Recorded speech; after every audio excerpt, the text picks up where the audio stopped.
நகைச்சுவையை பற்றி சொன்னார்கள். துரைமுருகன் அவர்களும் நானும் பேசிக் கொண்டிருந்தால் எவ்வளவு பேசுவது? அவருடைய நகைச்சுவையை பார்த்தீர்களா? இப்படித்தான் 2 நகைச்சுவைகள் நேற்று முட்டிக் கொண்டன.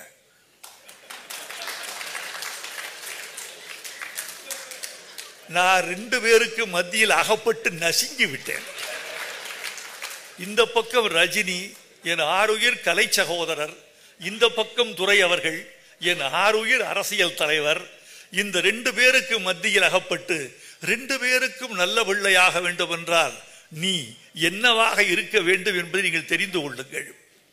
அவர் ஒரு நகைச்சுவை சொன்னார், இவர் ஒரு நகைச்சுவை சொன்னார். நேற்று அந்த நகைச்சுவை ரொம்ப சோகமாக பேசப்பட்டு இன்று காலை முதல் நகைச்சுவை என்பது இதுதான் என்ற உச்சத்திற்கு வந்து விட்டது. இன்றைக்கு சொல்லி இருக்கிறார் துரை அவர்கள். என்ன கூப்பிட்டு சொன்னார் தெரியுமா? துரைமுருகன் அவர்கள், இது என்னப்பா, நாங்கள் நகைச்சுவையாக பேசிக்கொண்டோம், நீங்கள் ஏனப்பா பகைச்சுவையாக பார்க்கிறீர்கள்? ஒரு வார்த்தையில் விஷயத்தை முடித்து விட்டார். இது எப்படி தெரியுமா? எங்கள் தமிழில் ஒரு பழம்பாடல் உண்டு. அதுதான் ரஜினி அவர்களுக்கும் துரைமுருகன் அவர்களுக்கும் இன்று நிகழ்ந்திருக்கிறது. உங்கள் பகை கல்லில் விழுந்த பிளவா, தங்கத்தில் விழுந்த பிளவா? ரொம்ப அழகான கேள்வி இது. கல்லில் விழுந்த பிளவை ஒட்ட வைக்க முடியாது. என்ன கான்கிரீட் வச்சாலும் பிளந்தது பிளந்தது தான். தங்கத்தட்டில் ஒரு கீறல் விழுந்தது, பிளவு விழுந்ததுன்னா நெருப்பு காட்டினா ஒட்டிடும். தங்கம் பிளவுபடாது, கல் பிளவுபடும்.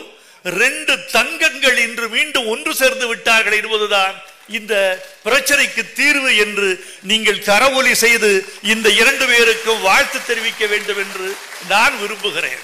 இவ்வளவுதான். பெரியவர்கள் அப்படித்தான். பெரியவர்களின் நட்பு எப்படி தெரியுமா? தண்ணியில அம்பு கிழிச்சது மாதிரி. தண்ணியில அம்பு கிழிச்சா ரொம்ப நேரம் இருக்குமா? இருக்கார். அந்த அம்பு கிழித்த தடம் அந்த நீர் ஓட்டத்தில் கலந்து காணாமல் போவது போல இந்த வம்பு கிழித்த தடமும் நேற்றோடு போய்விட்டது என்பது எவ்வளவு நகைச்சுவை சொன்னார். கலைஞரை மகிழ்ச்சியாக வைத்திருந்தவர்களில் மிக முக்கியமானவர் அண்ணன் துரைமுருகன்.